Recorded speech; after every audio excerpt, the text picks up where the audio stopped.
two. Off a day and good afternoon. Thank you everyone for being here today. The Committee on Education, Air Transportation, and Statistics Research and Planning will now convene this virtual information briefing. Today is July 27, 2020, and it is currently 1:32 in the afternoon.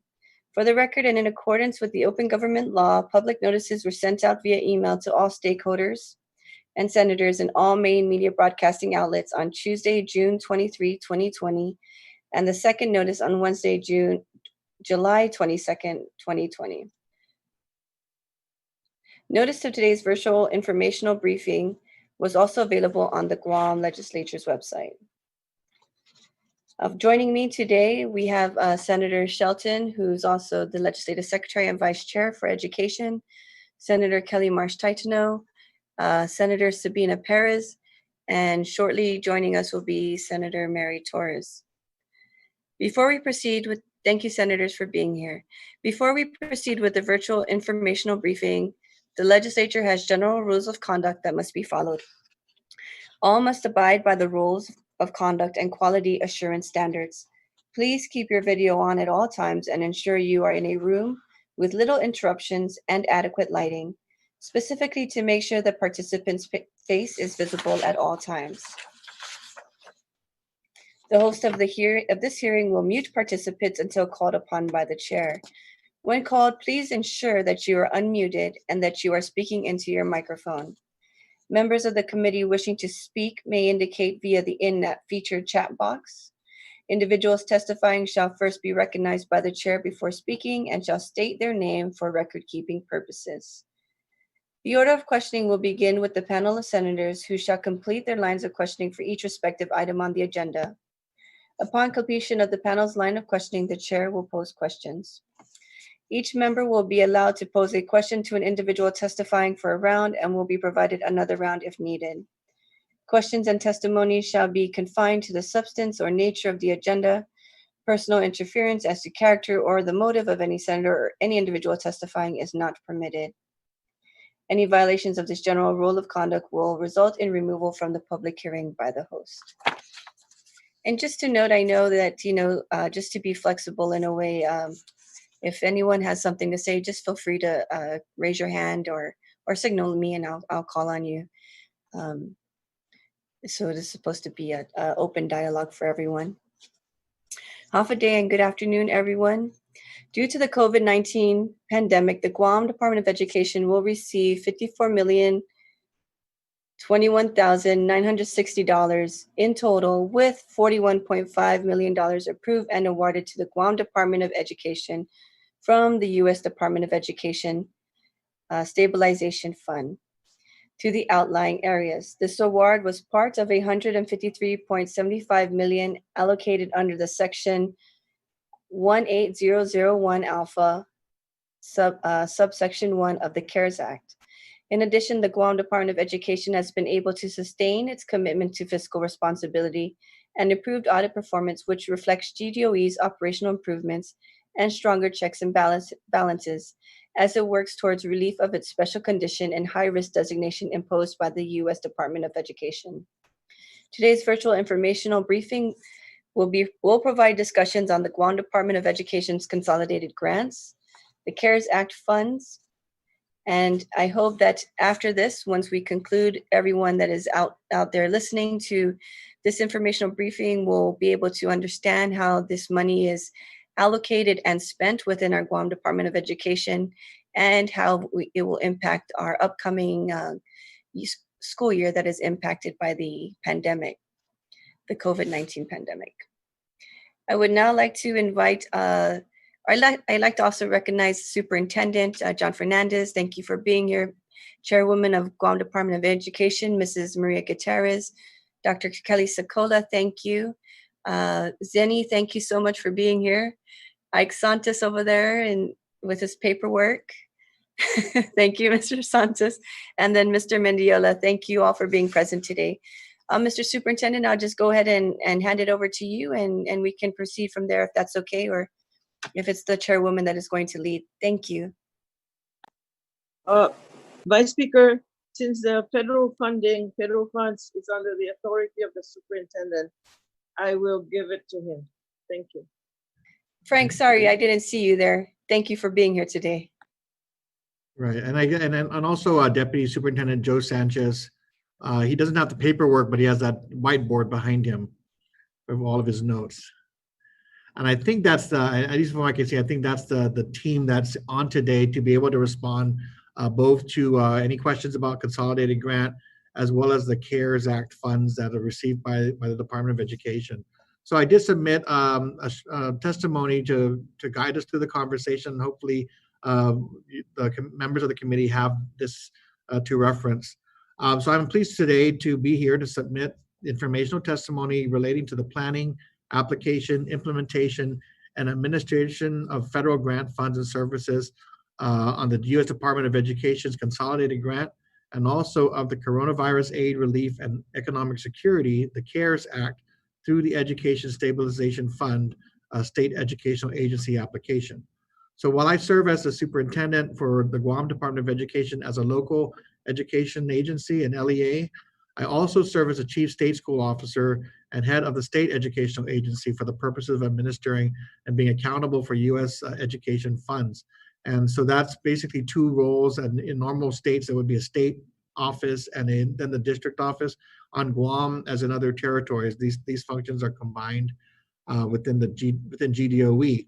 And as chief state school officer, just for the general public, responsible for federal funding, not only for the GDOE traditional public schools, but the funds are also available for use and available to the private nonprofit schools as well as our charter schools. So in that function, it truly is a state function overseeing all eligible education entities. So we'll start off with the consolidated grant and maybe just an update on the most current federal fiscal year 2020 consolidated grant application. So DOE, as well as the other insular areas, are authorized under U.S. Federal Law Title 48, Territories and Insular Possessions, Section 1469A, Congressional Declaration of Policy respecting insular areas, to consolidate formula grants. So with this authorization, GDOE has opted to utilize the consolidated grant application process for USED funding opportunities under the Elementary and Secondary Education Act, ESEA, Title 5B, Rural Low-Income Schools, which allows the department the flexibility to support student learning outcomes and safe environments for all public, private, non-public, and charter schools. So where other states might have to deal with very specific formula grants and formula programs, because of the small size of the insular areas and that's much smaller amount of funds received, the flexibility granted to us by the U.S. government allows us to just put all those funds into one pool of funding and to give us more flexibility to meet the purposes that are authorized under the federal act. So the federal fiscal year 2020 USAID Consolidated Grant provides the allowable services and supports to improve student learning outcomes and safety for all participating schools, which includes, as I mentioned before, the 41 GDOE public schools, 14 Catholic schools, 7 additional private nonprofit schools, including Harvest, St. John's, St. Paul, Guam Adventist Academy, the Japanese School, Providence International Christian Academy, and Guam Home School, as well as 3 charter schools, Guahan Academy, iLearn Academy, and SIFA Learning Academy. The application process began in November 2019. It begins with a formal invitation from USAID to participate in technical assistance for the application of the FY20 consolidated grant. So in January 2020, all pre-K through 12th grade educational institutions were invited and briefed on the expectations for submitting an acceptable and approvable project and budget narrative. So it's important that these processes go on an annual basis to basically update all the participating entities on any changes in priorities for the federal government, and then just to kind of give everybody an expectation of how to adjust for the coming year. So after we did our briefing for the institutions, then GDOE Federal Programs Division invites all of the prospective and eligible educational institutions to submit a letter of intent to participate in the consolidated grant process. So this is important because even though we have all of these schools who are eligible to participate, if they do not submit a letter of intent and do not wish to participate, they are not bound to do so. Concurrently, the Chief State School Officer and authorized representatives participated and completed the U.S. Ed Technical Assistance Workshop in Washington, D.C.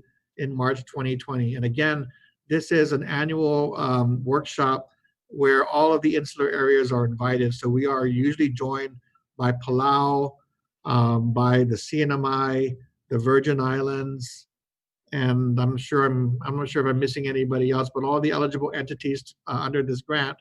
And then upon return, GDOE Federal Programs Division and the Region 19 Comprehensive Center began meaningful consultation with educational institutional stakeholders, including school administrators and ancillary personnel from all participating public, private, nonprofit, and charter schools.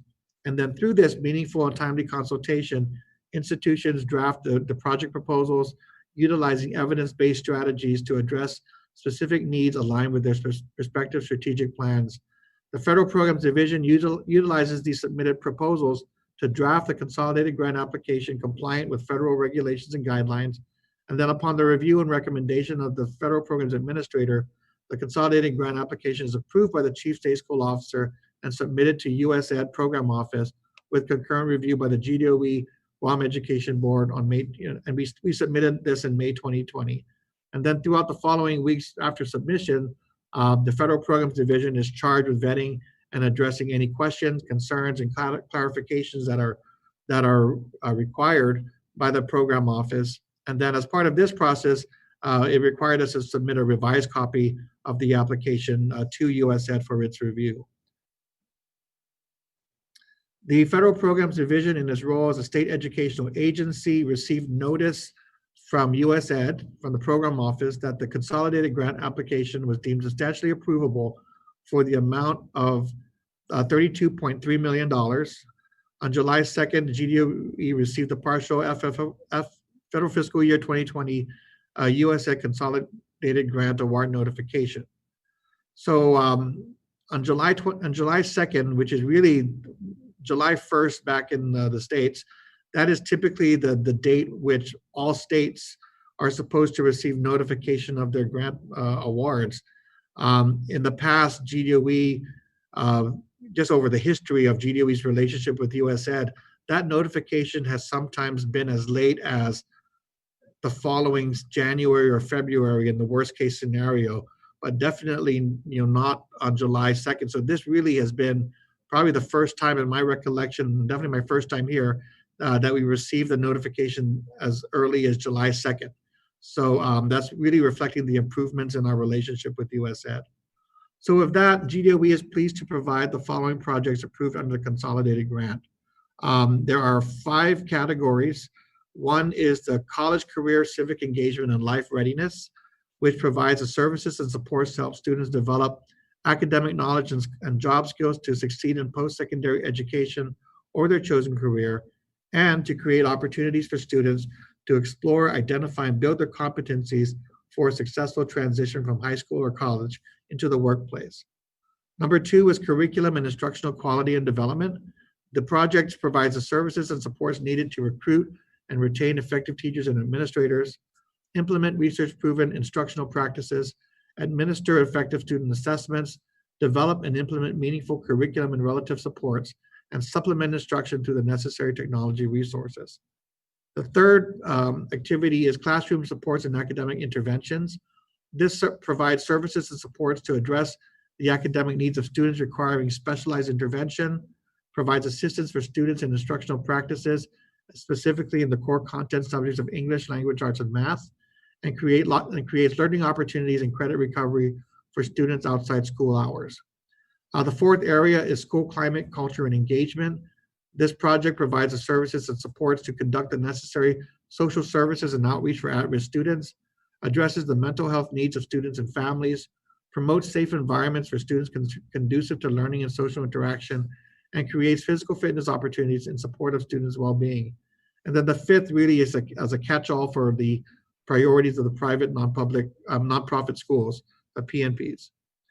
The grant award notification was received on July 2nd, will allow GDOE to move forward in the process for the participating educational institutions to expend these federal funds for the allowable, reasonable, and allocable services that have been approved, and the funds for these services and supports must be expended by the end of the performance period, September 30th, 2021. So that concludes the section on the consolidated grant. And so I want to ask if you wanted me to go ahead and move into the next section, or if you would like to ask any questions at this point.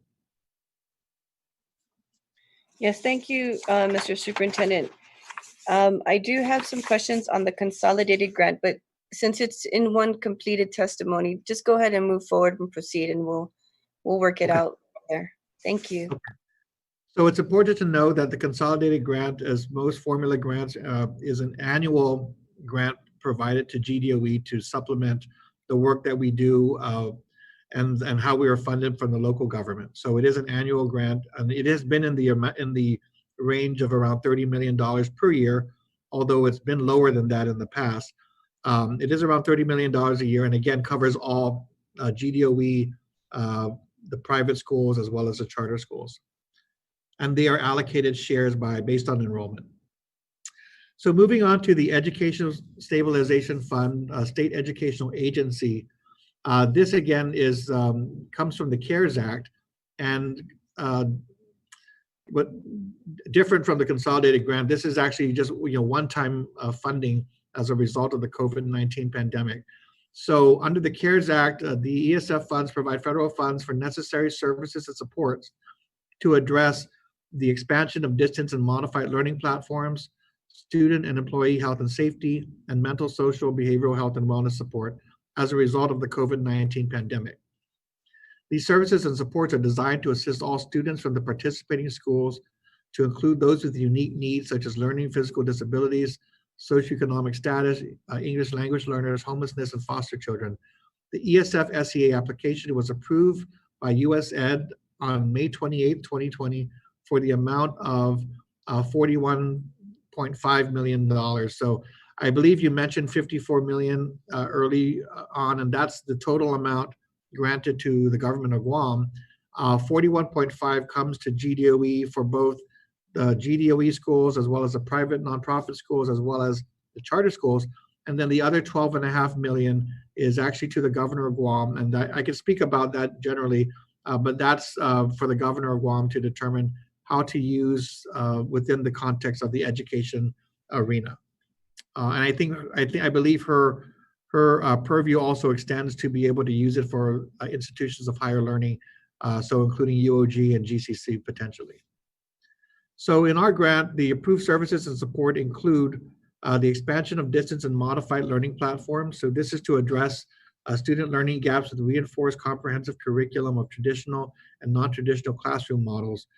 These models include the implementation of distance learning, online learning platforms, hard copy instructional materials, and summer after-hour community learning centers. Number two, student and employee health safety. The funding in this area will procure protective equipment, supplies, and materials for student and the educational community related to the prevention of COVID-19. And they will provide equipment and professional services for the sanitation, decontamination of educational facilities throughout the performance period. And then the third area is mental, social, behavioral health, and wellness support. And the funds in this area would provide support and professional services to address socio-emotional needs of students and the educational community that experience trauma as a result of COVID-19. These services will address signs and symptoms of mental health issues, developing coping strategies, and promotion of self-care. So as you recall, the application for this grant began in April 2020. A formal notification was transmitted to the Chief State School Officer about the availability of these funds. And then throughout the following weeks, we took time to consult with stakeholders inclusive of teachers. We have students, teacher leaders, parents, school administrators, and ancillary personnel from all participating public, private, nonprofit, and charter schools. And then through this consultation, institutions drafted individual project proposals utilizing evidence-based strategies to address specific needs related to COVID-19. And then federal programs division utilized these proposals to draft the grant application compliant with federal regulations and guidelines.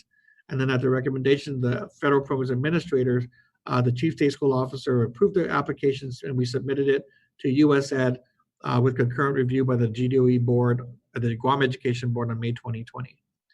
So with the approval of the grant application, we are required, and we are still within this 60-day window, to within the 60 days of the receipt of the grant award notification, we're required to submit an application that includes the internal controls, monitoring plan, and respective project and budget narratives for the participating schools or districts.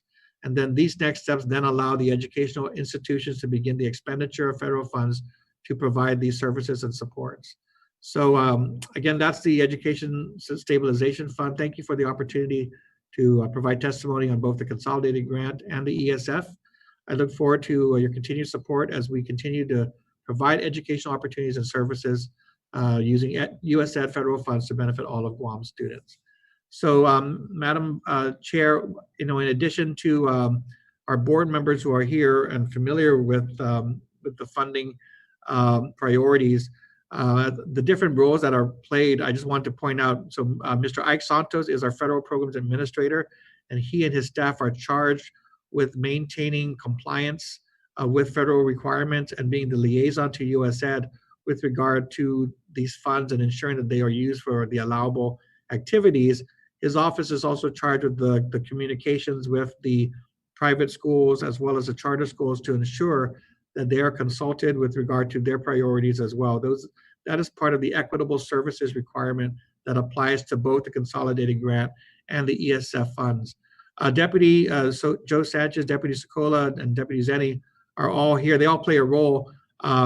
Deputy Sanchez, of course, with the curriculum and instruction, many of the projects are under his area, and so he can talk about the services on the curriculum side.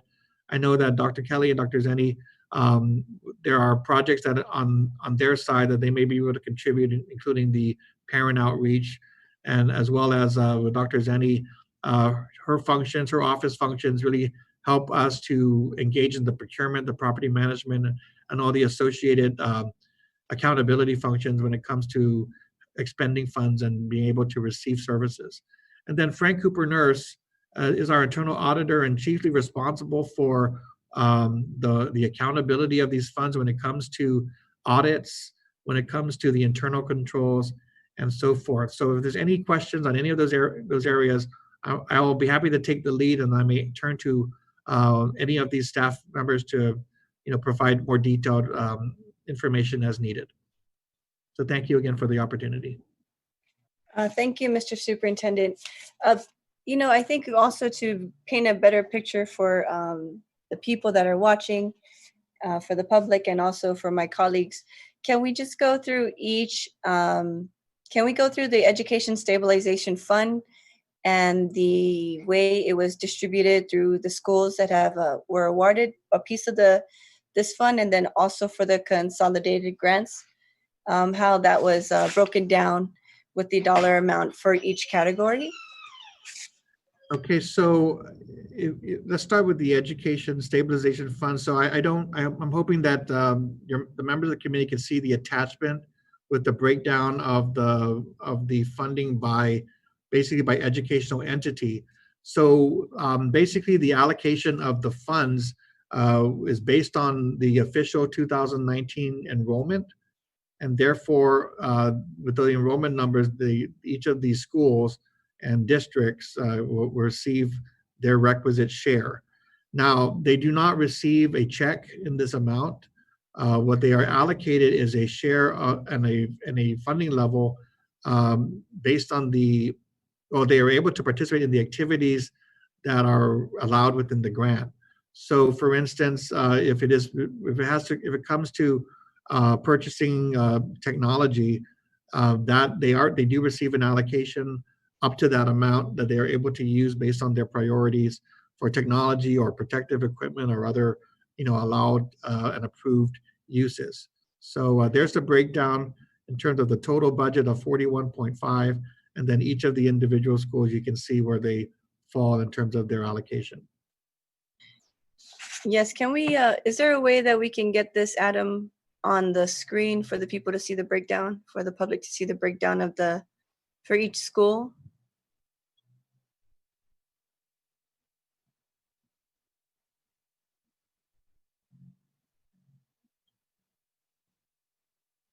or maybe the share screen option.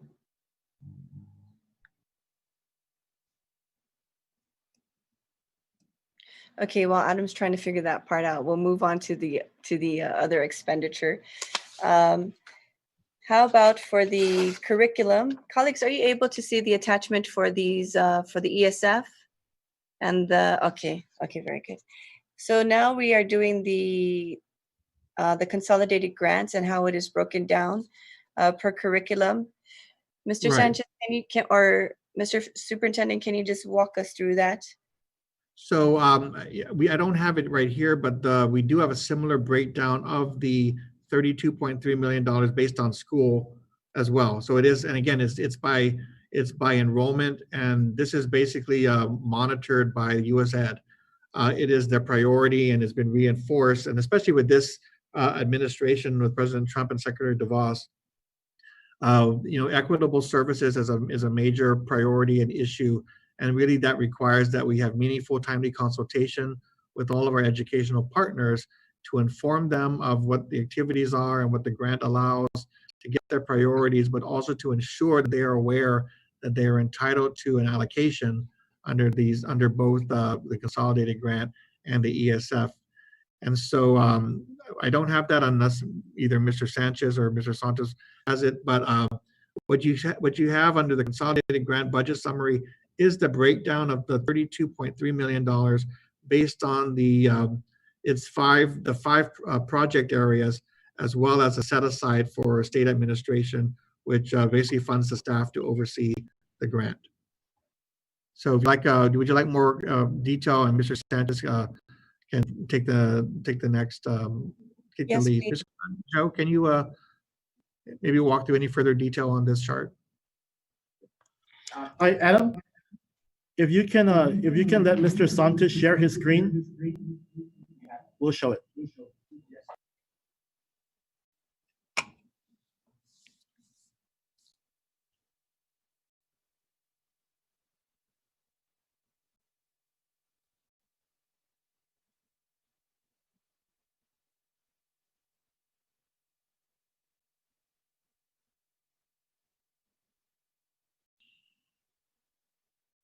Can you please allow us to enable screen so that we can be able to connect it? Okay. While Adam is trying to enable, if I may, Mr. Superintendent, can I just comment about how the amounts are actually solidified? Sure. Okay, Madam Chairwoman, as it relates to both ESF and the ESF SCA grant fund, as well as the consolidated grant, every institution is invited to participate and submit an acceptable and approvable project application based on the allowable uses. We brief them and we do meaningful consultation based on their needs. For example, the charter school, Guahan Academy, will submit based on their allocation allowable uses. They're eligible to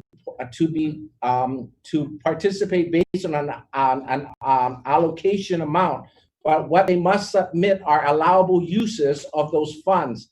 And so for almost 8 weeks, we will meet with them so that we can ensure that their needs are being addressed and that they also include meaningful and timely consultation with the key stakeholders. Just because they are allocated a specific amount doesn't mean they're going to get everything, because they did not meet the requirements of their needs. This is not a wish list or a want list. It's a needs list, because it needs to be scrutinized, not just by our office, but the Comprehensive Center, which is contracted by the U.S. Department of Education to ensure that the allowable uses of these federal funds are supplemental in nature as it relates to the consolidated grant. But what we do, before we even allow them to expend their funds, we meet with them one-on-one to go over everything that was approved, and they concur that this is what they have justified based on their needs. And so whatever remains on whatever is not being used, we would ask other institutions, are you sure there's anything else that you may want to include? Because you may have missed out on this or that. And in most cases, they will say this is all they're asking for. So those remaining balances will go to the public school to support the requirements or their needs based on what they've submitted.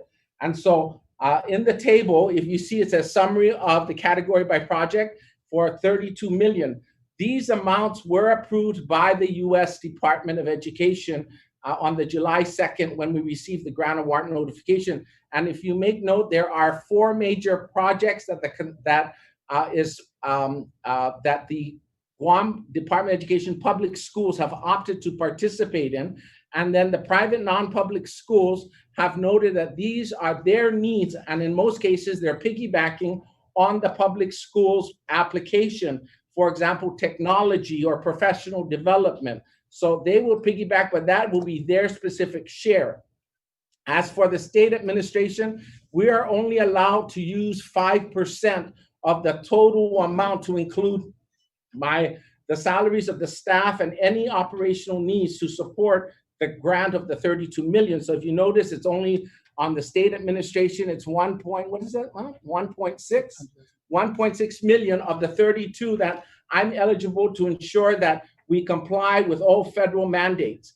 The rest have to go to the schools, to the classroom, and to the respective entity that's going to implement those activities. And it's scrutinized to the T, even with personnel. They must justify in their personnel allocation, why is this person needed and what will they be doing?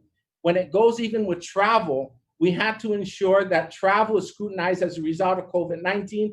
We removed all travel except for specific purposes that the superintendent or I may have to go to DC if we're required to. But in most cases, we've opted not to go because of the situation, but we did put it in just in the event that we're required to or send a representative to represent us in those meetings. But notwithstanding that, everything has to ensure that they comply with the allowable, reasonable, and allocable requirements of the application.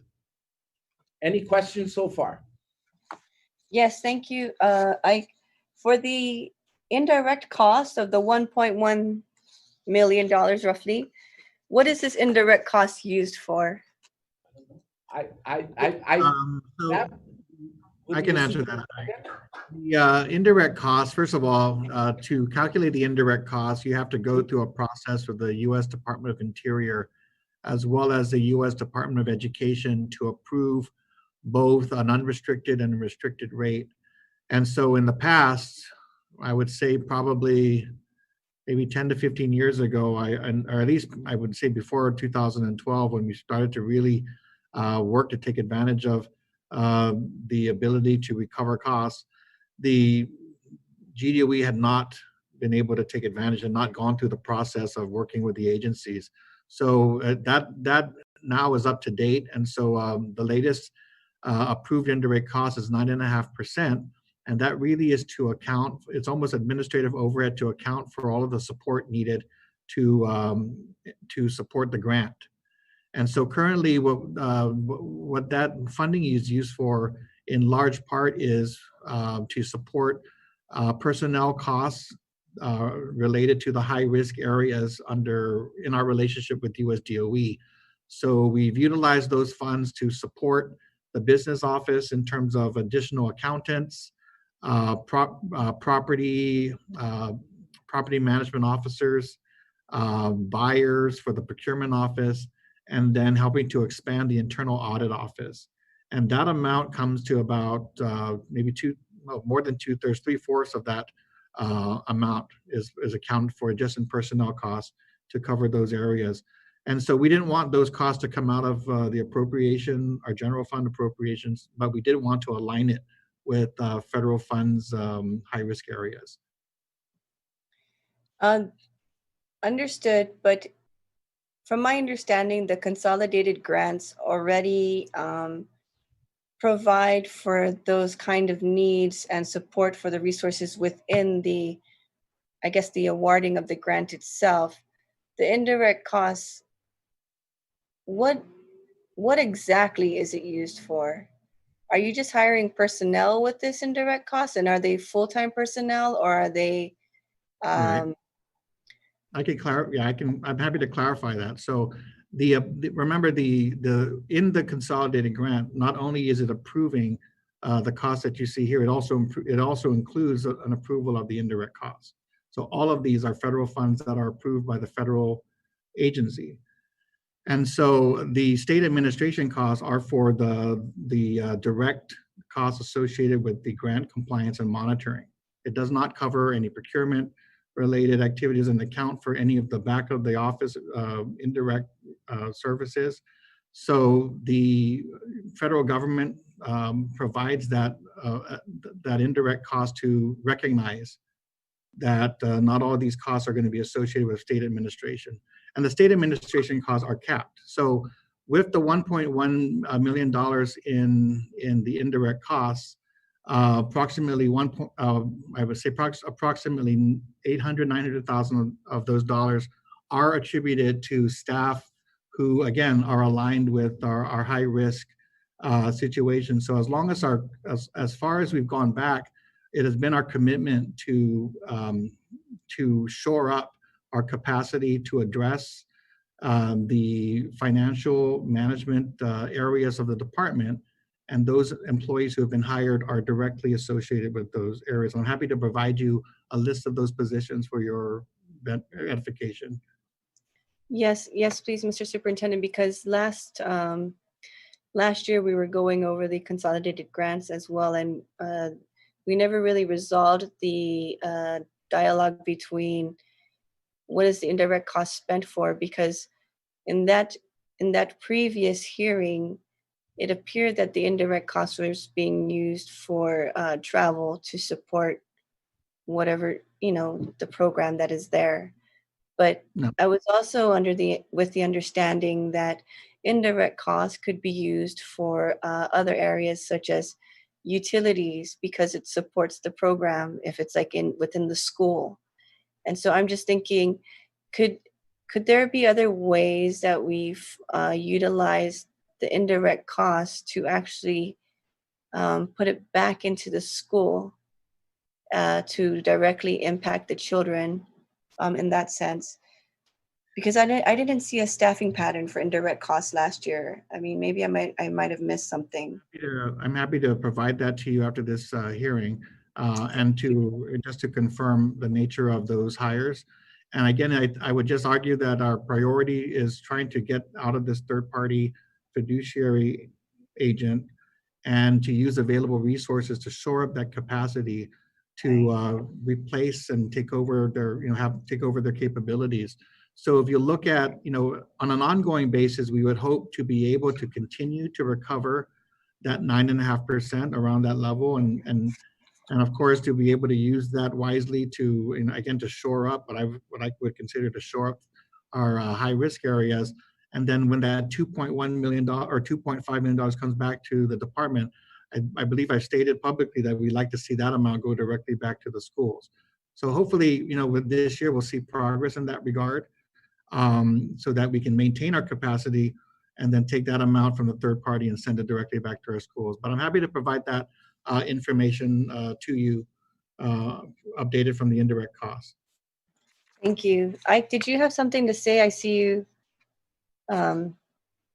Fernandez is correct. And just to clarify, the difference of what the indirect cost is for is to address indirect activities and not direct activities.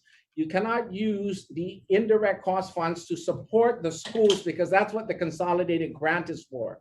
It's only to be used for indirect activities, as noted by as the superintendent had noted, with regards to all the indirect activities that's related to the grant. So indirect payroll, business office, anything that's dealing indirectly with the grant is allowed to be supported. Anything directly related to the schools is what the grant is supposed to support. So how about utilities where the program offices rest? Utilities, as it relates to the consumption here downtown, that's allowable. Those are allowable uses. But as for direct usage at the school, that's a different activity, because that's a direct impact on the grant itself. And then you go on with supplemental versus supplanting. So if you use utilities to pay for the schools, you're supplanting, and then the federal regulation kicks in saying they can withhold our federal dollars because you are now supplanting. And those are things that we have to ensure that as we expend those funds, that we adhere to the supplemental versus supplanting requirements for the consolidated grant. If I could, Vice Speaker, on that, just to make a note, that I was going to add that to the comments. The supplementing versus supplanting rule is a unique rule applied to US Ed. I'm not sure that any other federal agency applies it, but the intent, my understanding of the intent of supplement versus supplant is that it holds the local districts and states responsible for providing the core support of funding for the school systems, and the federal dollars are meant to supplement it. So anytime, so in some of our conversations or hearings, people will ask, or senators will ask, well, can't you use some of those funds to to rebuild Simon Sanchez, or to pay utilities, or to hire your full-time certified teachers for your regular classrooms? And even though it looks like a great solution, because especially when local resources are tight, the federal US DOE rules prevent us from taking funding from the federal government and using them to cover the required costs of operating the school system. So all of the mandated costs, things that you find in the Adequate Education Act, things like textbooks and so forth, are not able to be funded with those consolidated grant funds. Yes, I understand that. I'm asking the question because I understand the difference between supplemental and supplanting, but it was brought up that if the program, this was last year, and so I'm just reconfirming that, and I said it as well, you could utilize that money to pay for the utilities in Central, I guess, where the program offices is done. And so if we utilize that, we can utilize the other local funding elsewhere. But I understand, and so we'll just get a breakdown. We're a little bit limited of time, so I'd like to give my colleagues an opportunity to ask questions, if that's okay, Mr. Superintendent. If I could, just one clarification though, Madam Vice Speaker, because I think last time we had a conversation, there was a misunderstanding of the amount of indirect costs. I just wanted to reconfirm to you, it's been in the area of about $1.1 million on an annual basis, and not really that much higher. So just wanted to clarify. I think we were working with different numbers last time. Yes, thank you very much. And we see that now. And you also have some rollover here. So maybe we can just go ahead and close this screen. Very good. And then I'd like to call on anyone. Senator Shelton, do you have any questions, Legislative Secretary?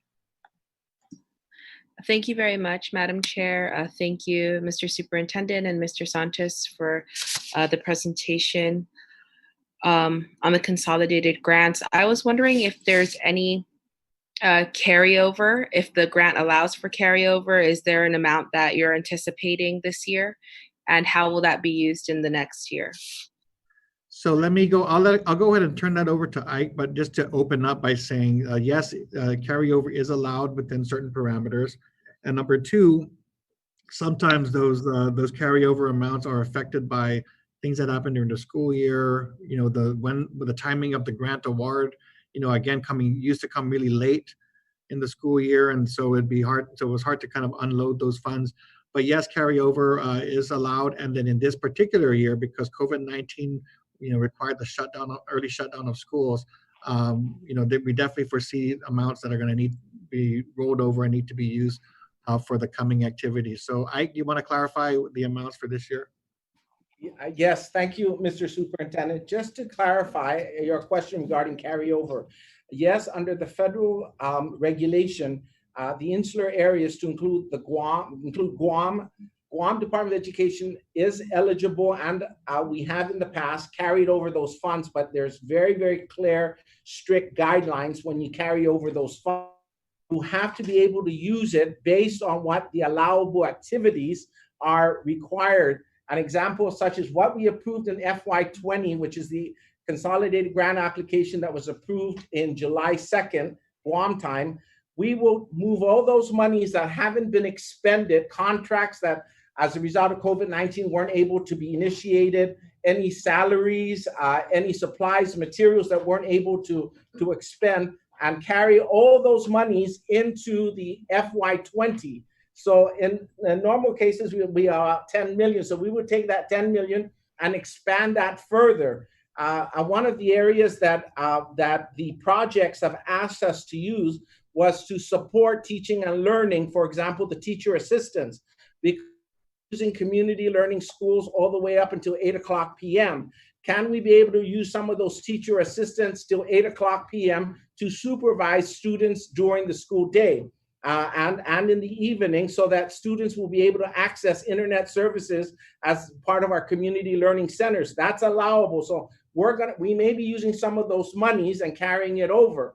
An example also that they've also asked for is increase in the number of technology supplies and materials that may not be able to be covered under COVID-19 ESF SEA. So we're going to expand that further by procuring additional supplies and materials. But mind you, when you do the carryover, just because you have 10 million doesn't go automatically to the public schools.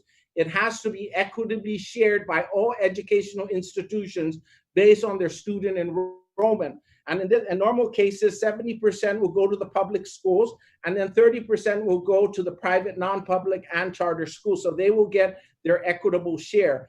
And they must also submit a project and budget narratives based on their needs to justify how they wish to expend those funds. This is not a wish list again. They must, based on their application, submit, again, a project and budget narrative explaining to our office how they wish to use those funds so that it addresses two things: student learning outcomes and school safety. Did I answer your question, Senator? Yes, you did. Thank you very much. I'm glad to hear that those funds are able to be used in the new year. So thank you very much for that. And I'm glad to hear there is a plan for that, and obviously a process to ensure that they are used correctly.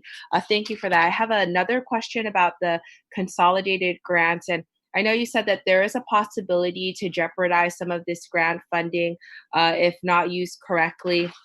I'm wondering if there's a possibility for more a bigger amount in consolidated grants if we were off of the fiduciary status. I'm going to have the superintendent answer that question, because it's really aligned to the state chief school officer's level as to what those requirements are, sir. Okay, thank you. We receive our formula grants, the formulas that, and we don't see any adjustment to the formula based on the federal law due to the requirement for a third party, but it does require that we invest $2.5 million on local funds.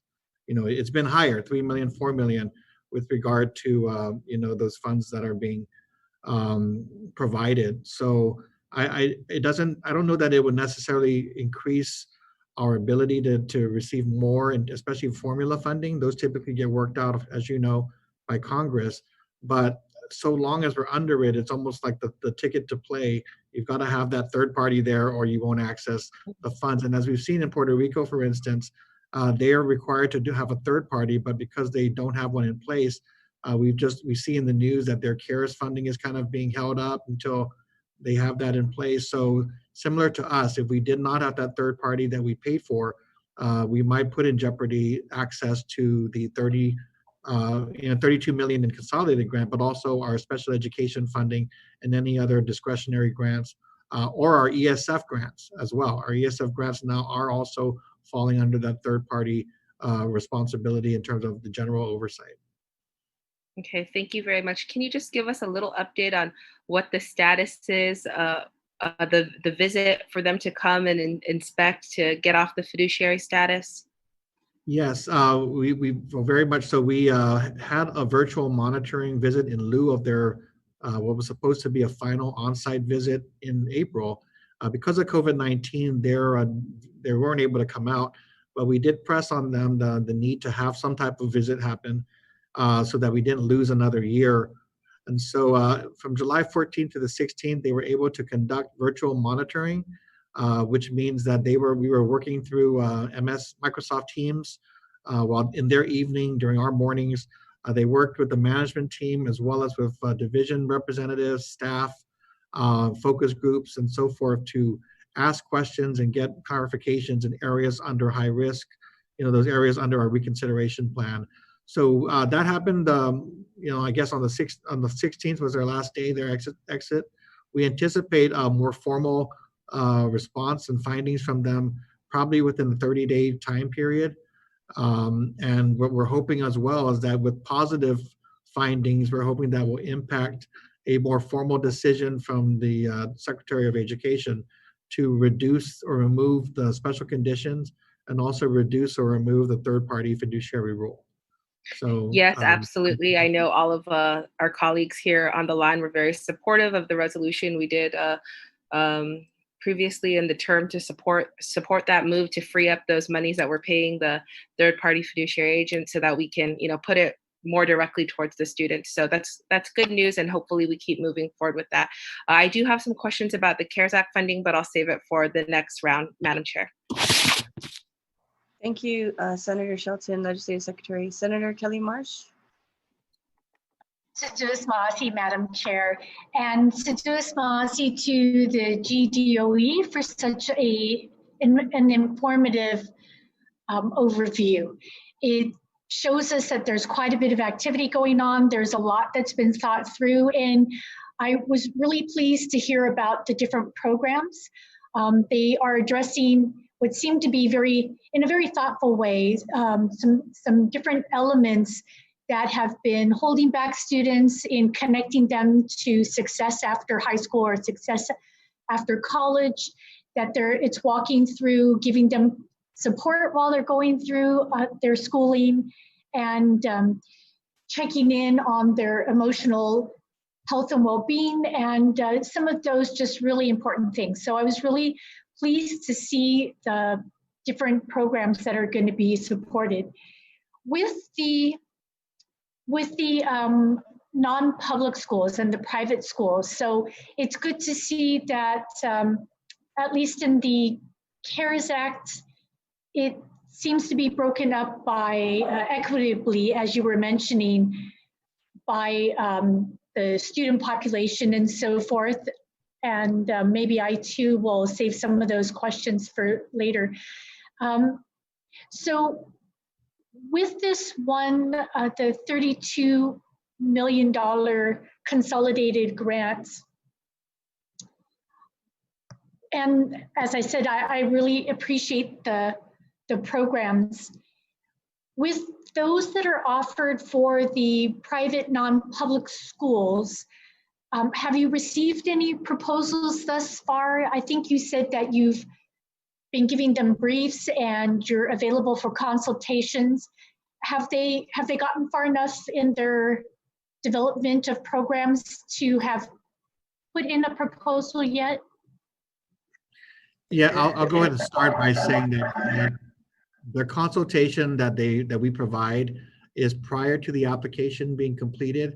So not only are they given time for consultation, they are also then required to provide their feedback and their priorities and so forth as part of the application process. So they are involved in helping to shape and to express their priorities before we send that in. And once it's approved, they then are allowed to access their share of services allocated and approved under the grant. So that happens before the grant is submitted. Is there anything you want to add to that process? If I may, the private non-public schools have been approved for 2.7 million. The requests that these private non-public schools have asked for meet the allowable, reasonable, and allocable uses of those federal funds. And it ranges from technology to additional professional development. Each of those private non-public schools needs that they're asking for vary.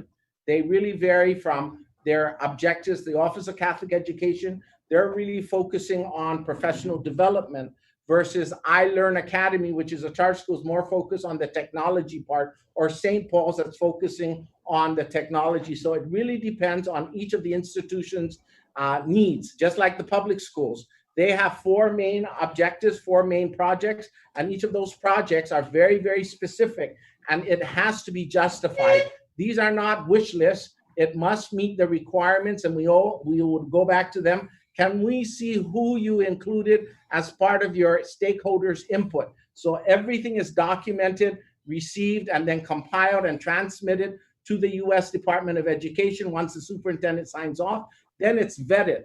USED will vet, and then one of the main things that they will ask for is the word, we need some assurances that you are not supplanting. So all of that is all put into it to ensure that we meet with those requirements.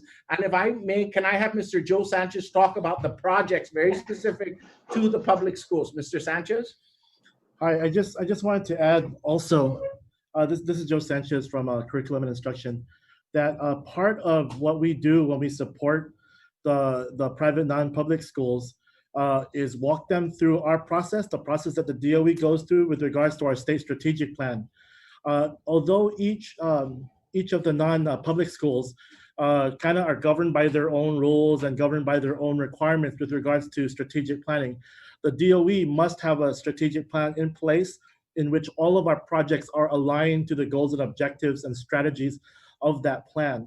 So the one thing that we recommend with all of the other schools as well is that they have either a strategic plan or at least a school action plan that they can lean towards, and then they can pick out what are the specific strategies or activities that they would like to have supported through the consolidated grant.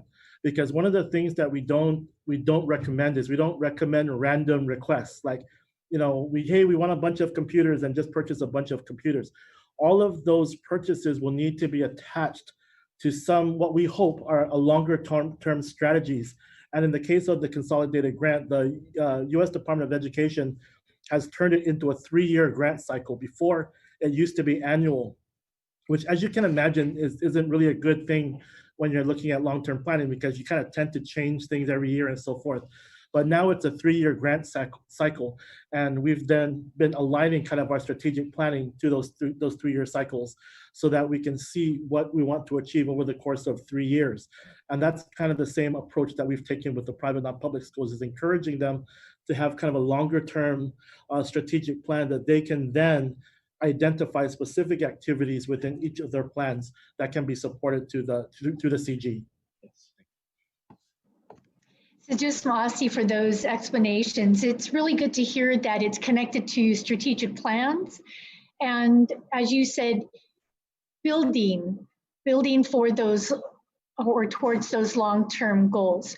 So does that mean when you say a 3-year plan, they have 3 years to spend this money, or this is the first allotment of their 3-year plan? If I may, Senator, it's year to year. So the 32 million that's been awarded for the FY20 consolidated grant is specific to 32 million that must be expended within that year. Next year may be a different, maybe an additional amount of 32 or 33 or maybe 30 million, depending on what Congress passes. All of our monies are all contingent on what Congress passes. The insular area, at least where Guam is concerned, Guam gets the largest amount. And we rightfully fought for that, because prior to that, it used to be the Virgin Islands getting more. And I asked the question, why is Virgin Islands getting more than Guam? And Guam has more students. So I challenged them regarding our previous census on the 2010. And lo and behold, they said, yes, you are correct. And they gave us additional funds for that. So it's very critical as we tie in the 2020 that we really try to ensure that we maximize our census data so that we can get those federal funds. That is a true remark when they comment that it really is all contingent on federal funds. The census is a critical component. But as you noted, your question, all those funds are every year. And what USED has asked us is this first year, it's a one of 3 years. The first part is the planning stage. Second year is the implementation. And then third year is the implementation and review to see whether we need to change our direction. Is it working or is it not working? What do we need to do to beef it up further? So those are what we're looking at for the first, second, and third year as we start moving forward. I see. That helps me understand that 3-year process. And again, it seems very well thought out, that it's going to hopefully allow for some real success in these programs and in these goals. So is it true also when we're talking about these funds for the private non-public schools that if they don't utilize their full allocation, there may be a carryover or they may be offered again in an equitable way, just to make sure that they all get used? Every quarter, every institution and project must submit to our office based on the state chief school officer or the superintendent of education's directive, a quarterly report. That quarterly report deals with two parts, programmatic and the administrative or the budget requirements. We look at every quarter to see whether they're in target, whether they're expending their funds, whether they're not spending their funds. And we ask the question, what is going on here? What is happening? Because especially in July, this time of year, we should be able to close things out. And if they haven't closed it out, we ask the question, what happened? So they would either give us a rationale saying, we want to tie it in, or, it's just too late. We just going to carry it over. And if it is carried over, we have to put everything in a big pot and then reapportion it based on equitable participation so that every institution that participates get a fair share of it. So that's how it works.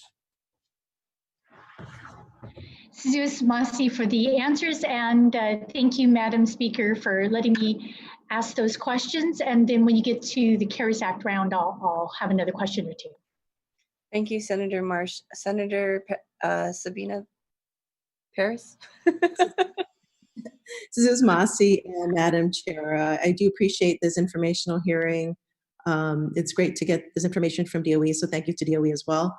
I'm interested in learning more about, it was great to hear the explanation regarding the process for consolidated grants. And so I know I've been in conversation with several of you regarding, possibly doing a new programming. I'm just wondering, what's the flexibility allowed for such a thing? I know you're saying it was tied to state goals, but how much can you change, a program per se, and not violate any of the federal requirements? I can start, and then I know some of the discussions that we've had. So it's changed versus how it was in the past, where we were talking about year-to-year applications. Now we're really looking at trying to look at 3-year cycles so that we can maintain consistency. We can ensure that we can start to track and measure outcomes, and then using those outcomes to inform our next strategy. So we really do appreciate the focus and work with USED to make sure that they're really outcomes driven, evidence-based, and so forth. So when it comes to new ideas, it's not that they aren't welcome, or innovation is not welcome. It's probably going to take a couple of things. One is that tie in and to the strategic direction of the department and in the areas where the department has been working on, or potentially become something added on to that strategic direction. But it does require that it go through some scrutiny, so we're not just chasing the next good idea and then abandoning it in 6 months and so forth. So it's good that we have conversations with our stakeholders, and that includes all of you as elected officials. And then once it's in the plan, it becomes easier to fund and easier to open the door to new ideas.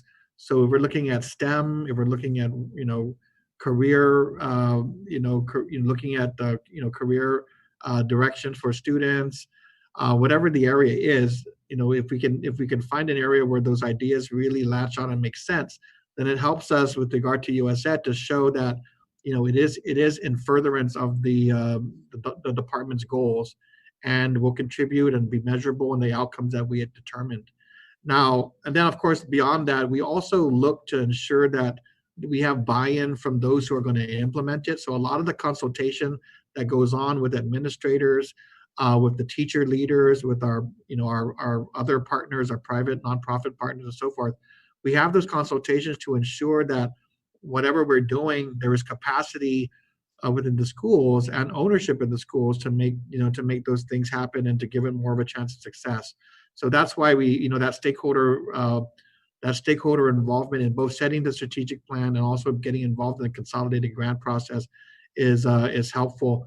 We've also expanded that to get parent input and other input from our school community stakeholders through variety of surveys to help again determine the types of activities that make sense for us going forward. Joe, I don't know. I mean, does anything else? I know that you spend your time thinking through the strategic direction of some of your projects. Oh, sorry. They're in the other studio. There you go.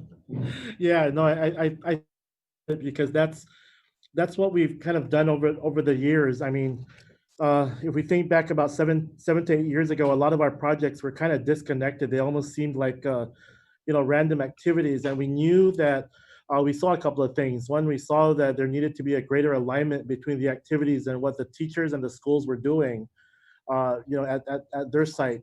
We also saw that there was a need to align the types of services that are provided to particular groups of students. So, for example, students who needed special assistance, whether it be credit recovery or just failing classes throughout the course of the year. And we wanted to make sure all of those projects were put together kind of in a more comprehensive package. And then, as I mentioned earlier, one of the challenges that we also had previous years was that the strategic planning was really short term. And it was more like, okay, what are we going to finish this year? And then the following year, there's kind of like a different focus. So those three things really are what we use now to kind of govern our design. Is we think longer term, we obtain greater input from more stakeholders, and the activities that we we found to be successful, where the schools identify, the teachers identify, or even the students identify have been successful. We try to increase those and put more resources to those particular areas. And then the ones that either don't seem to be as successful, we try to rethink whether or not it's something we want to continue, or we try to re-strategize how to improve those. So I think our feedback loop between the schools and the students and the community is a lot quicker. Our projects also leverage one another. So I'll give you an example. When we moved into this COVID situation, I think under normal circumstances it would have been difficult to utilize the resources of multiple projects if we didn't have this alignment. But what happened is part of the reason why we were able to design our ESF strategy, the COVID strategy, the resources, was because all of our projects were already geared towards technology. They were already geared towards professional development. We already built that capacity. So we were able to take those resources and those activities, look at what we were missing, or we wanted to purchase more computers. Can we put it into the ESF? And then we put all of those activities that we weren't able to afford in the consolidated grant into the ESF. And our project people right now, in fact, as we speak, we have a teacher training, and I think there's about 400 teachers that are being trained right now at this moment logged onto our system. The only way that was possible was because of this alignment that we've had over the last couple of years. So it's really made our planning real smooth, as well as our implementation. And if I may, Senator Perez, one of the areas that you talked about with can we ensure that if there was a program, and just to clarify, the program is the grant itself. The projects are the activities that each of the initiatives that the department has opted for, and then there's many different activities under those projects. And so as you wish to implement new activities, we ask that you strategize with school administrators and teachers, because that's where things come from. That's where the rubber really meets the road. Teachers will say, I like this idea. I said, can you get a group of teachers and we'll work with curriculum instruction and see how we can be able to provide that support. An example of such was the teacher assistant. About 6 years ago, it was only limited to for kindergarten, first grade, second grade. Then we expanded and moved the TAs, teacher assistants, to third, fourth, and fifth. And guess what we're doing now? We found out that we need to now streamline that. And now the TAs are in the middle schools and high schools to provide the support to teachers so that students who are struggling are able and be afforded that opportunity to have support with teacher assistants. So we regrouped, rethought of the ideas, and started to say, okay, how do we go about, because every activity that's in the grant application is required by USAID and our office to be measurable. there has to be some measurement to determine what type of outcome are we looking at, and that outcome has to be clearly articulated in the application. If they can't articulate it, it will not be funded. So everything that is being requested for is not only measured, but ensuring that the outcome meets what the expectations. So everything is aligned and ensured. And just for your information, the consolidated grant application can be found on the GDOE website under federal programs. So all that is available and is available for the public's view. Seduis Masi, I'll definitely look into that, and thank you for all the input. Appreciate it. Thank you, Madam Chair. Thank you, Senator Paris. Senator Torres, thank you for your patience. Do you have any questions? Yes, I just had a question to the superintendent. In your written testimony, you and what you provided today, you talked about expanding the distant learning platform, the expansions of distant learning and modified learning platforms. You also touched upon in the area about U.S. ED Consolidated Grant Awards, the curriculum and instructional quality development. My question is specific to teachers, because there's a lot of discussion about what we're doing to accommodate the students and allow them to have an education this coming school year. But what is it specifically that you're doing to ensure that the teachers are also adequately prepared to go into whatever platform and be effective? So if you could just answer that, I'd appreciate it. Right. So it's always been, I know, at least I know that in my time here and in very close conversation with Joe Sanchez as well, we've always put a premium on professional development and what that means, and how do we invest in that professional development? Where are we headed with professional development? It can't just be chasing one, working on one area and then all of a sudden abandoning it for the next trend in PD. So I really pressed, the curriculum and instructional folks to think about the supports that teachers need to be able to address the needs of our students today. So technology has been a part of that. I believe the board, it was just I believe it was earlier this year, I'm losing track of time, but I know that the board recently approved the technology standards to really kind of be clear about what our students needed to learn and how those standards get addressed by our teachers. And then we've been really investing in more of our teachers. I'm just talking specifically about technology, being more, giving them more opportunities to not just learn and to see what's out there in terms of educational technology, but also to have an opportunity not just to participate in development of standards, but also to participate in training for their fellow teachers. Now, the shift that we're making this year is really, again, accelerates all of that discussion, because we might have been thinking about a building on a 3-year cycle. All of a sudden, early on, we were told to be prepared for COVID-19 environment.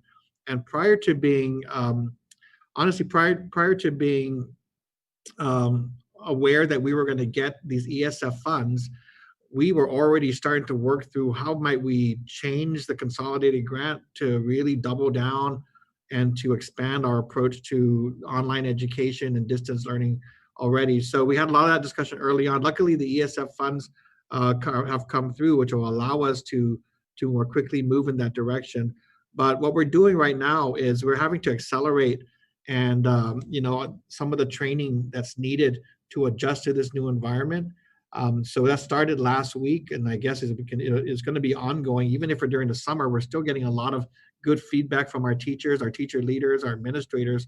And then when we get back to the school year, the proposal on the table for tomorrow before the board will be to possibly push the school year, the first day of classes back several days, so that we can allow for that first week of the school year to again be training not just on the technology, but also on, of course, on safety and other issues.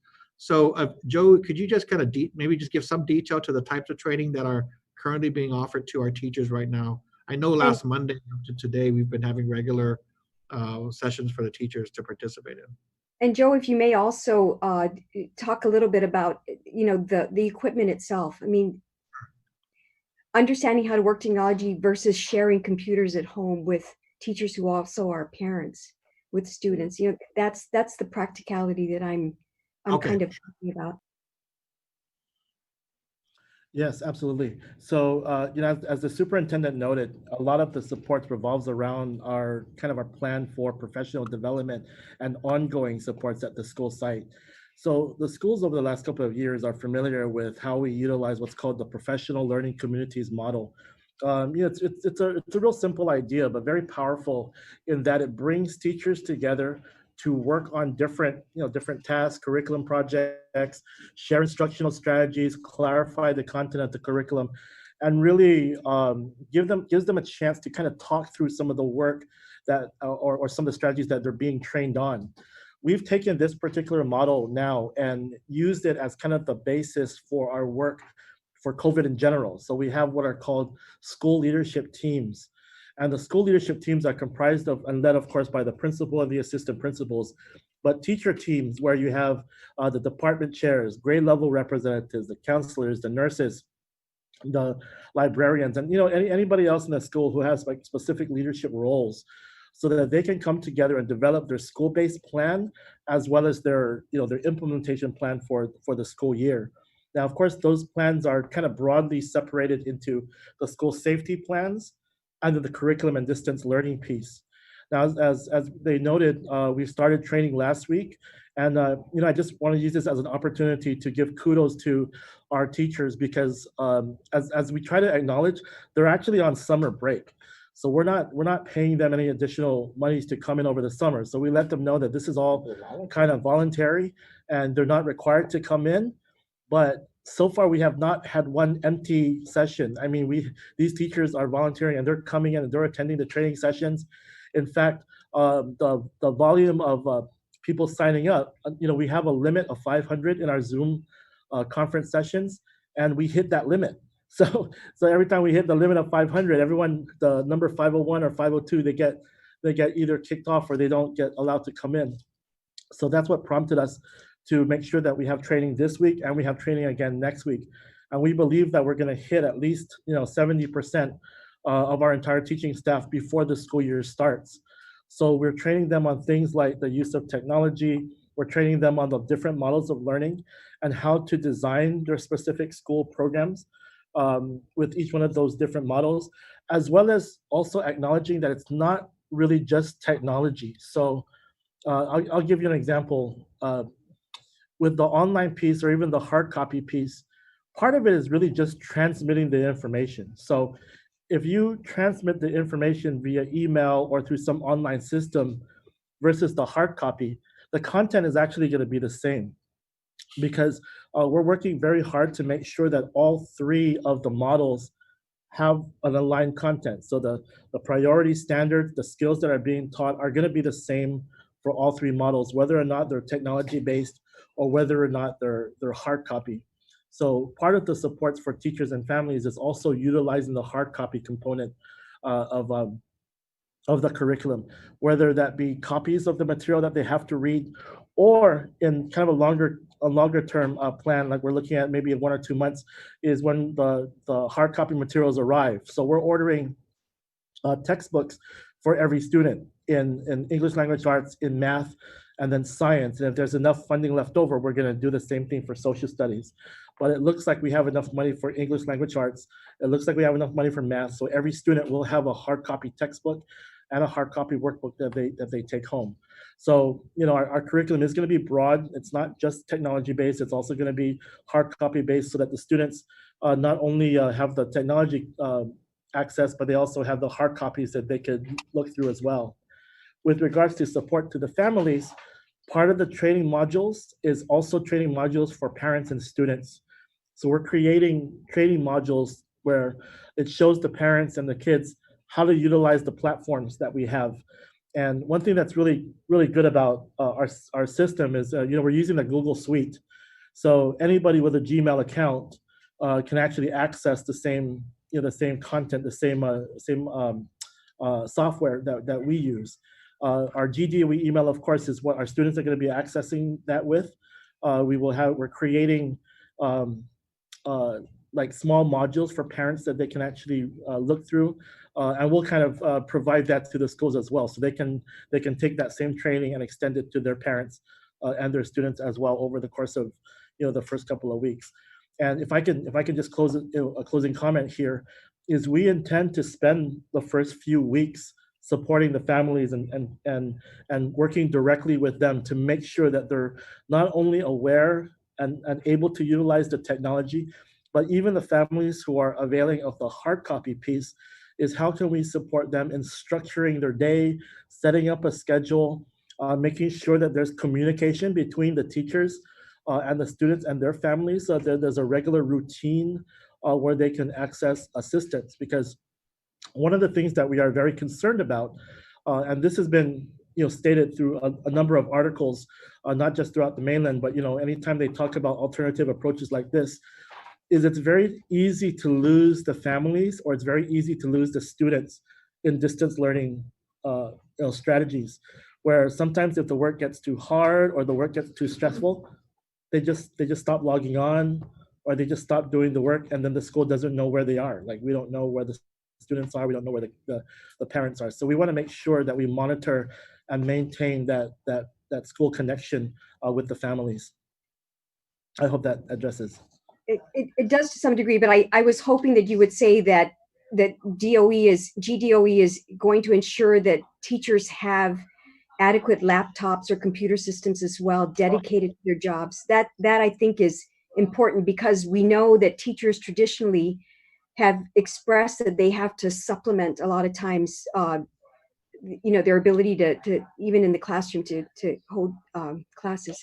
But the other thing, though, that one thought that I want to bring up, and I'm sure I appreciate, Joe, your explanation, because one of the concerns that I have as we listen to all of this is whether we are headed to an environment where social promotion may be a byproduct of these new platforms. And that's what I worry the most about. So the fact that you have hard copy backups and certain protocols to ensure that there's uniformity from an in-classroom to a distant learning platform is there, because that I think is one of the biggest fears many of us have, is, are the kids just going to be shuttled along and promoted without a true and adequate educational experience? But you're the experts, I'm not. I'm just throwing it in there.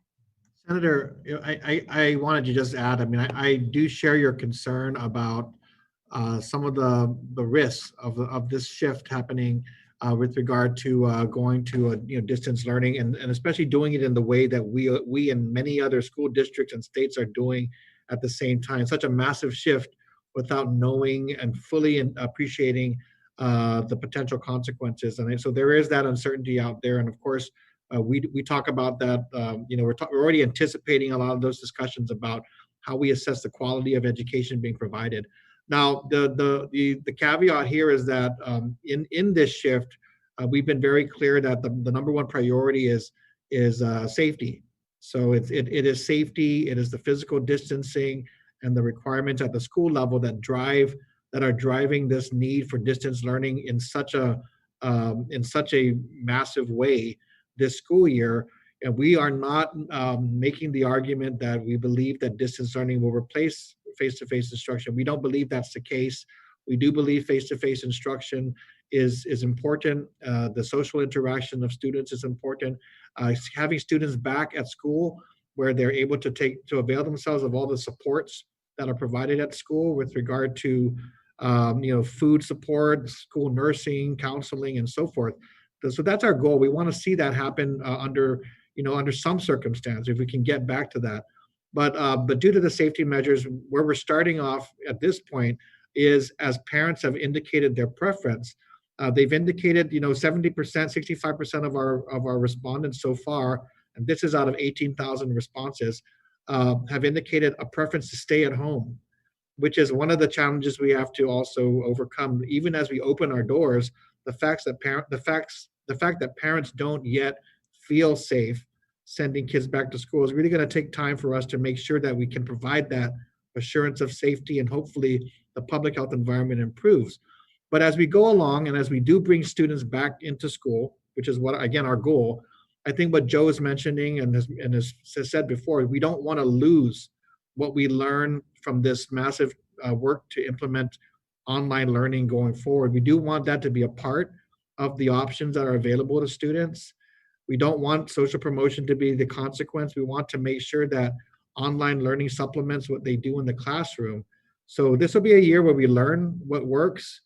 But I do want to just assure you, we are fearful that, not fearful, but we are concerned that we stay vigilant and understanding that shifting to online doesn't mean that we simply, that we can guarantee the same quality of the education being provided. So we're going to need to monitor that, ensure that our teachers are comfortable in delivering under any model. And then as we assess student progress, we have to really make sure that we pay attention to what happens when students are in the classroom versus on a computer versus hard copies, because that's where the equity issues will be raised. And I guess my biggest personal concern is those families that have not responded to our survey yet, who are not connected back to the school system yet, who are not yet, engaged, are likely to be those households where we're going to really have to make sure they don't get left behind as we deal with the safety and distance learning requirements. So we just want to let you know we are taking that, to heart. Thank you very much for your candor. I truly appreciate it. Thank you, Madam Chair. Thank you, Senator. Thank you, Senator Torres. Those are excellent questions. We'll move forward with the CARES Act. I believe some of our colleagues had some questions, so we'll start with you, Senator Kelly. Madam Chair, and it was very good to hear this discussion. Other people's questions have been really important to hear through these processes, because it's a lot for them to formulate, it's a lot for us to absorb, and it will be for the parents and the students as well. So with some of that, it was very good to hear that the first few weeks are going to be about laying out a very strong, or as strong as you can get, foundation. It's going to take a lot of adjustment, as you were saying. And so that really clarifies in my mind what those first few weeks are going to be about. Are there faculty or personnel that you have identified already or will be hiring that continue to keep up with those families? I believe we've heard a little bit in the media that you're going to have people assigned to those families that are harder to communicate with, to have people go out and check on them. So yeah, do you have these different people in place to check on all these families as they go along? I can, so let me start off. We do have a unit that does the parent outreach, and it is part of our strategic plan to continue to reach out to families, who are, well, families at risk, right? I mean, our high-risk students as well. So let me ask, I know Doris Bukakosa heads that unit. I guess I would say that in this particular environment, though, that need becomes greater. So we're probably, going to be tapped in terms of capacity. I mean, we don't, again, before COVID-19, there were students at risk. There were families already at risk that we needed to attend to. And we kind of look at their attendance issues, disciplinary issues, and so forth to identify, those families in need of services. And then we deploy our folks to try to reach out and see what we can do to improve that family and school relationship. But what do we expect this year? We're only, I guess we're just going to start to learn. But we anticipate that the broad economic challenges, the financial challenges of our families has worsened over the past few months. The public health challenge, the prolonged isolation, the prolonged shutdown has affected our students in different ways and a much larger number of students. So as part of this, I think that's the task at hand. And Doris, is in charge of that project. So she can maybe give a little bit more as to what the plans are at this point, preparing for the coming school year. Doris?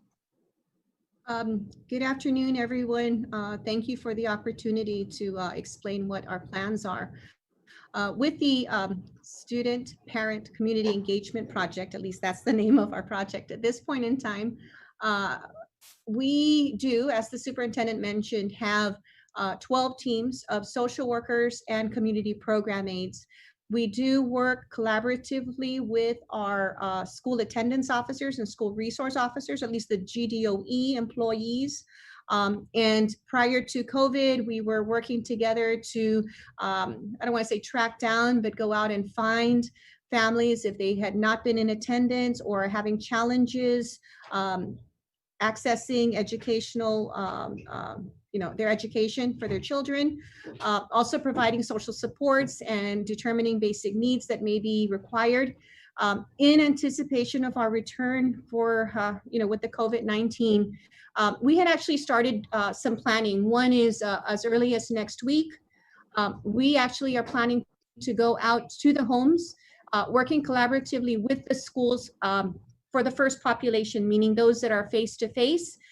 The reason for this is to make sure, of course, that these parents who have either not responded to the kind of model that they're going to use for instruction, ensuring that the parents know about sending their children every third day, and then reaching out to those eventually with the 100% online, especially if they are not logging on or having any kind of interaction or responses with teachers.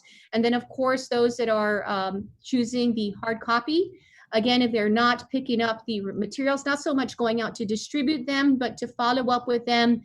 Is there some kind of challenge? Did they really need to be reconsidered for a different learning model? And it's just not working for them.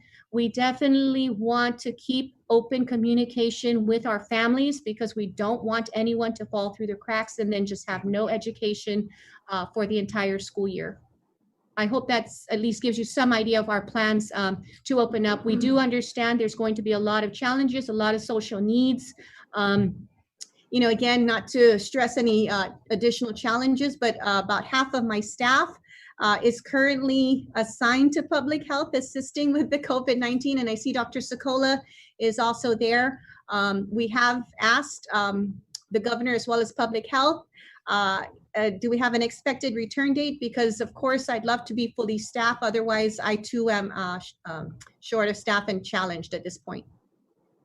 Yeah, as part of our return to the school year, we are requesting for our social workers back. And I know that they're actually have been very useful as part of the quarantining process, just based on the training and experience that our social workers get in our schools already. So they've been very quick to be able to take charge.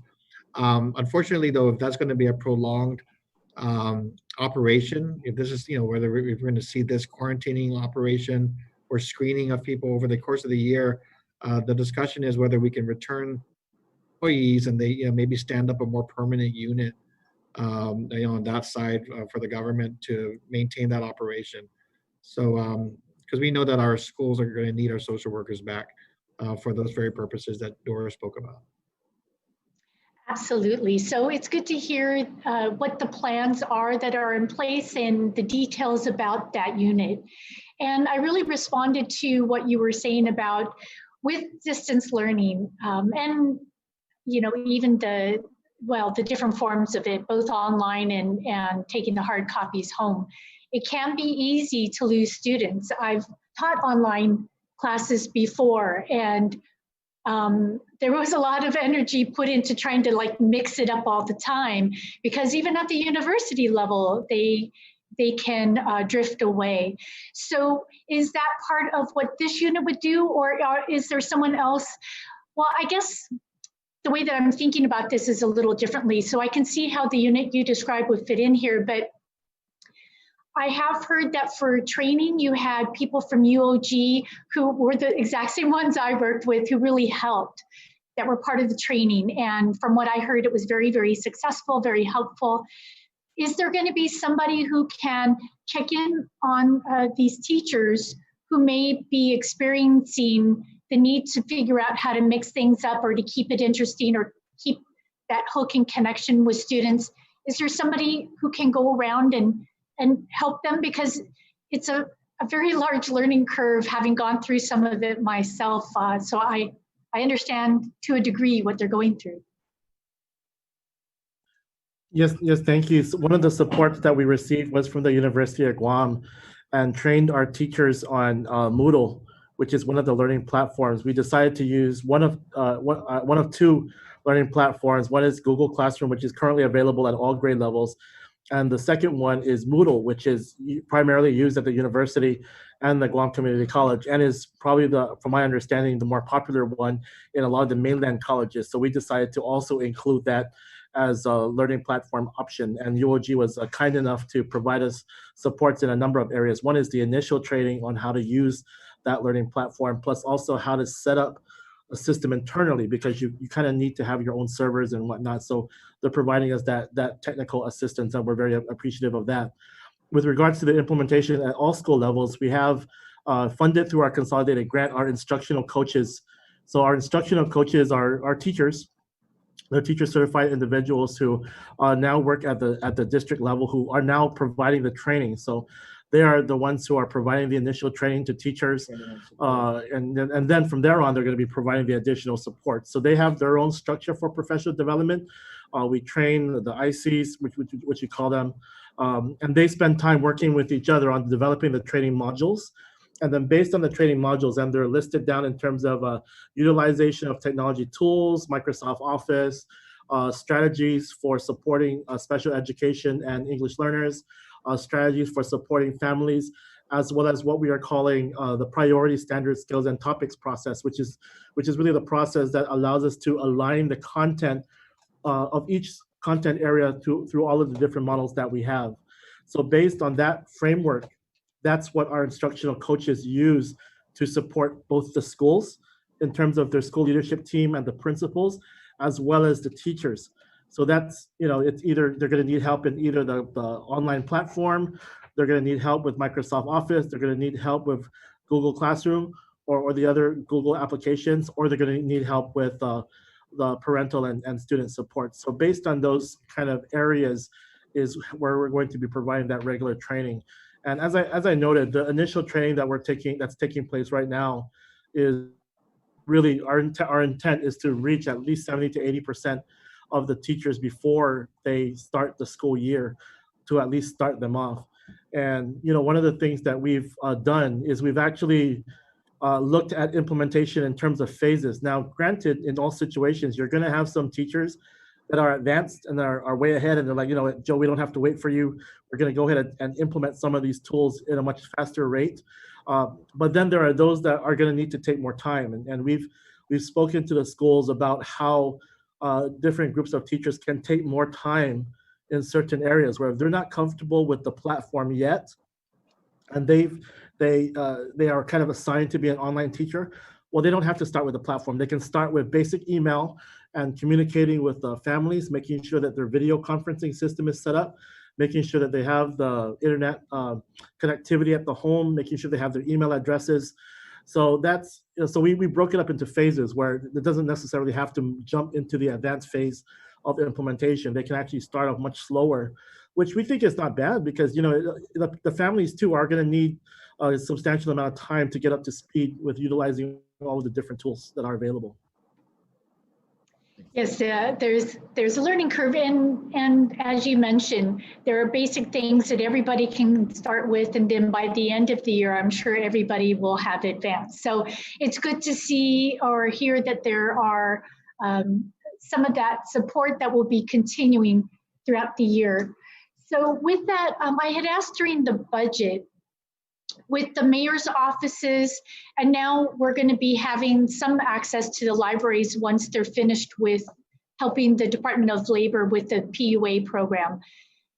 Has there been further research into using those areas as any sort of either just digital connection or as an educational hub where it can be a more localized spot where they can gather together a little bit to connect to the internet or even connect to somebody there? So if I could start, and then I know Joe has spoken before publicly about the concept of the community learning centers. So as Vice Speaker Nelson said, there is $12.5 million that the governor has under her purview relative to education support. And what we've done to help address that, the potential use of those funds, is we issued a request for information to our internet service providers that I believe the submissions were due maybe a week or so ago. And what's happening now is there are ongoing conversations with those providers directly. This is for GDOE, GCC, and UOG. And the point of the request for information was to work with the internet service providers on the various strategies and options for addressing village internet access. The focus for GDOE has been on our campuses, on looking at equipment, supporting new platforms, supporting distance learning, and then again, shoring up the technology use for our schools. But we're hoping that there will be some village focus for the funds that are going to be used by the governor. So this week, we are in those conversations with the providers, and based on those conversations, we will make a recommendation to the governor as to the use of those resources to shore up that connectivity. And we hope that will incorporate the use as well of public facilities that might be available as community learning centers. And Joe, just a little bit more the learning center concept that you had talked about earlier with the mayors. Go, Joe. Thank you, sir. So yes, our community learning center plan has to do with, as you probably know, opening the schools in the evening. And we're looking at 20 sites right now, 20 different schools. And we were trying to be very strategic about that. And we basically took a map and tried to identify some of the schools that are in particular spots throughout the island where a majority of the folks could be able to access either walking distance or an easy drive to that location. The intent is we are strengthening the signal from into the cafeterias and even into the parking lots, where we hope that we're able. Again, it really depends on the configuration of the school, where they can set up tables on the outside, where individuals can, as well as the cafeteria, where individuals can utilize their equipment. So if they do have equipment and they need to access a Wi-Fi signal, they can do so. If they don't have the equipment, we have enough computers that we can lay out strategically with either in the cafeteria or maybe in some outside areas where social distancing is still allowed. But the intent there too is they don't necessarily have to go to their school, because we know that sometimes, especially the middle schools and high schools, they're not walking distance to the school that they attend. But most villages, if I'm not mistaken, all villages have a school that they can walk to. So the example that I use is my village of Agana Heights. Is if I'm a high school student or a middle school student who lives in Agana Heights, Agana Heights is actually one of those community learning centers that we've identified, including CL Taitano. So they can either go to CL Taitano or Agana Heights Elementary School and access the Wi-Fi signal there, or utilize the computers. So that's kind of our biggest effort at this point. We do have some longer term plans that will be initiated sometime in January that we're trying to start up in later on this semester, is talking again with the mayors to make sure that we have those community hotspots. Our hope is that that can be taken care of initially by the governor's office funding, but if that's funding that, for whatever reason, if that doesn't go through, we can try to utilize our consolidated grant funding to do that instead. Additionally, is working with some of the housing areas that have a large percentage of our students who may have challenges accessing the internet. We know that there's a couple that have already expressed interest, where they say, hey, we have space and we have actually a location where we can put a computer lab. Is this something that we want to look at? So those are all things that we're looking at for spring and beyond, because we think the idea of community learning centers is something that's going to catch on.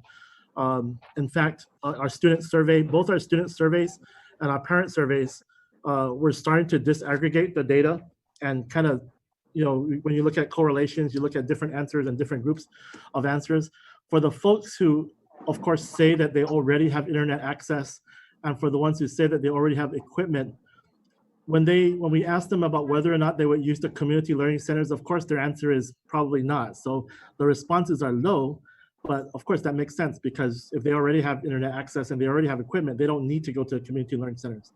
But when you filter out those individuals who already have internet access, and you look at the individuals who the schools had to call to respond to the survey, because we asked the schools to call parents and have them respond to the survey if we think that they didn't have internet access, the response rate jumps up from 20% to all the way to 70%, which means 70% of those parents, if they say that they don't have internet access and they don't have equipment, chances are they're going to utilize the community learning centers. So that already gives us an indicator that the families who are in need have a higher likelihood of utilizing these resources. And of course, when we implement those this coming fall, we're going to keep close monitoring of the data to see, number one, who is participating, how often do they participate, and what time they actually participate. So, based on all of that data, we'll know whether or not we need to open up more centers in terms of location, or maybe even change the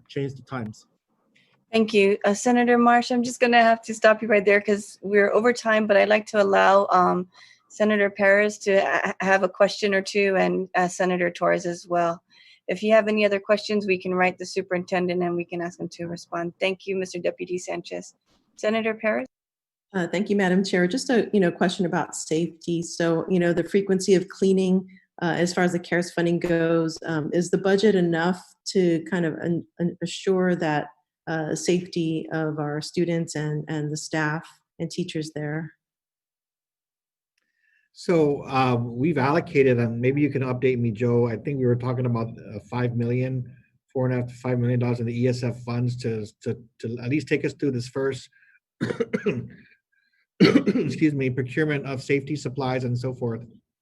So I would say at this point, the resources are there. The challenge is not necessarily the resources, it's the procurement pathways, trying to find ways to source and confirm the volume and types of supplies that are needed. So we're working with FEMA right now, Homeland Security, and the Office of Civil Defense on the federal side to perhaps be able to ride on a federal procurement. Or we have two processes going on right now with regard to an indefinite quantity bid, which the responses will be due in a couple of days, as well as a small purchase procedure. And what we're really trying to do is build that first 30 to 60 days of supplies and then lock in more longer term supplies to get us through the school year. So at this point, the funding resources are not the issue. And that's because mostly what we're looking at is a situation where 65%, 70% of our students want to stay home. And that means on a daily basis, what we had originally anticipated and planned for was going to be a much higher number. So I think at least during phase one, we'll be okay. But as we move on into the year, should we get into a position where more students and more, are coming back on campus, then we'll get a better picture of whether that year's supply is going to actually, be available, be sufficient to meet those requirements. So what we're ordering right now are the face masks. We're ordering hand sanitizers, cleaning supplies, plexiglass, and then some others on the list. But those are currently being sourced right now to try to get them in for the start of the school year. All right, thank you. Thank you, Madam Chair. Okay, thank you very much. I'd like to thank all of you for being present here. I hope this gives the public a better understanding on how DOE is going to move forward. I think Dr. Sokola, do you have something you'd like to say? I'm sorry. No, I'm talking to someone who just walked into my office. So I'll kind of keep my hands to myself. Okay. And so we have the screenshot real quick here for the Education Stabilization Fund. And if we could just go ahead and do a screen share of this this breakdown for the ESF, so the public is aware of what schools are receiving this kind of revenue, the state education agency. This is from the CARES Act. Adam, are you able to share that? Okay, very good.